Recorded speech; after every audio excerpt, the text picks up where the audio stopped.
It's Friday night, and team, along with high school football today, took on a whole new meaning in Hoover. The community continues to stand up for former standout Ben Abercrombie, who suffered a traumatic neck injury in his first college football game up at Harvard.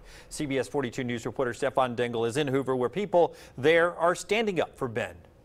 Here at the Hoover program, they have a concept of family. Forget about me, I love you. That love unwavering here tonight, both near and far. Just wanted to let you know that we're thinking of you and our thoughts are with you and your family. Ben, we love you so much. Hundreds of miles away, Harvard stands up for Ben. And back at home, stand up for Ben! Thank you! Friday night football, the perfect backdrop for this community to do their part for one of their own. I have known Ben since travel ball with the boys, playing baseball with our sons.